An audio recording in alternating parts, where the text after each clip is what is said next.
Bonjour, je suis ravie de vous retrouver dans la Diligence Experte. Merci d'être là. Et cette semaine, je vais vous raconter comment Moulet a pris la diligence.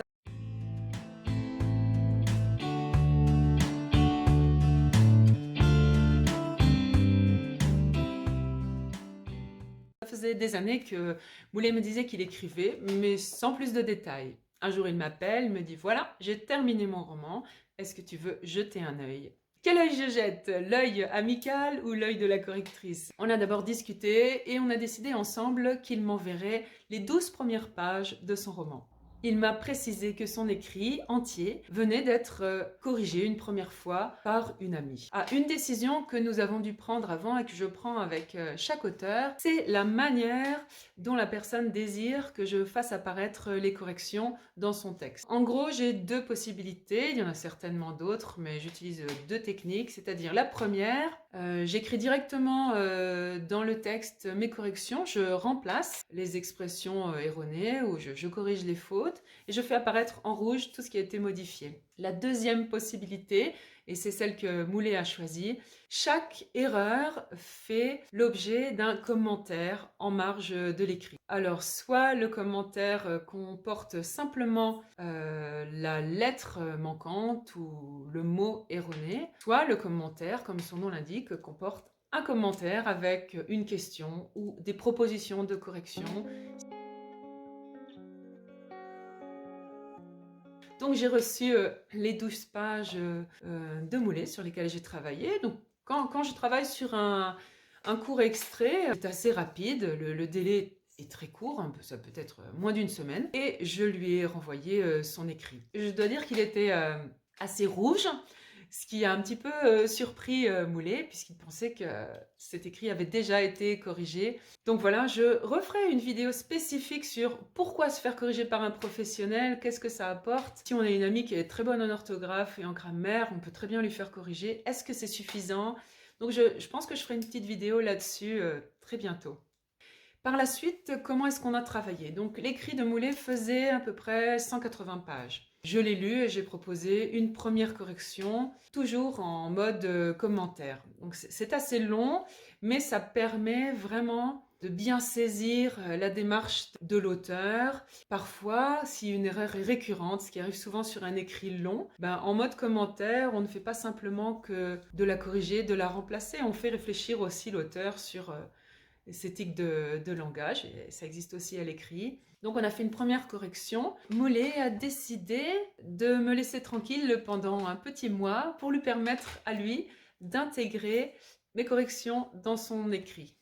Ensuite, nous nous sommes retrouvés au bout d'un mois et j'ai repris tout son texte, correction intégrée, pour une ultime, j'allais dire, pour une relecture. Je ne savais pas si ça serait la dernière ou pas.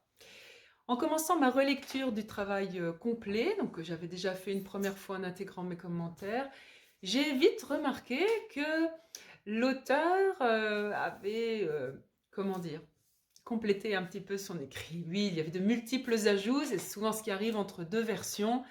Tout en corrigeant, on se pose des questions et on ajoute des paragraphes, des mots, on restructure un petit peu les chapitres. Donc il y avait beaucoup de modifications. Donc là encore, on s'est mis d'accord, on a réajusté un petit peu nos délais, notre manière de travailler. C'est toujours très collaboratif.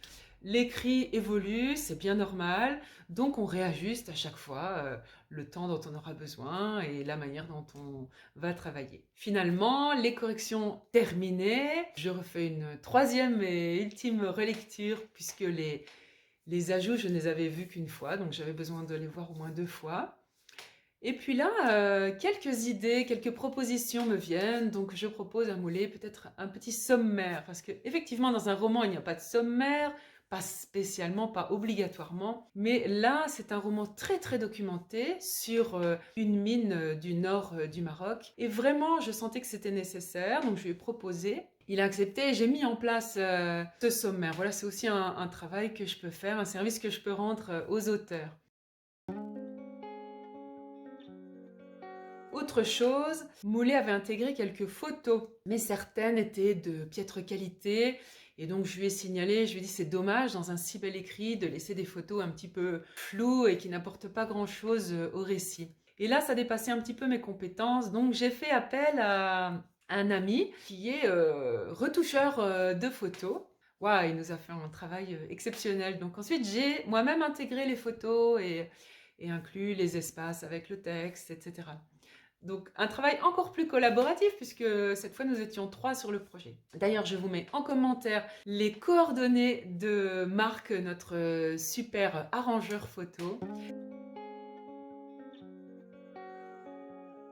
Une fois les photos intégrées, une fois le texte lu, relu et re-relu, j'ai pu aussi arranger un petit peu le texte, faire un petit peu de mise en page en termes de justification, en termes de taille de titre de chapitre. Et puis un jour, le projet s'achève et je le rends à son auteur et ma mission pour moi est accomplie. Maintenant, la balle est dans le camp de l'auteur, c'est-à-dire que j'espère vivement qu'il ira jusqu'à une publication et que je pourrai diffuser ce livre. Parce que, en fait, lorsqu'on corrige un livre pendant tant de temps et qu'on travaille tant avec l'auteur, on s'attache beaucoup à l'écrit.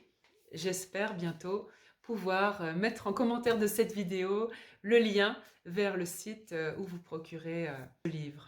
J'ai vraiment envie que vous saisissiez comment je travaille et que vous n'hésitiez pas à me contacter, même si vous n'écrivez pas un roman de 200 pages. On peut discuter et je m'adapterai. À très bientôt dans la diligence pour une autre aventure. Bonne journée!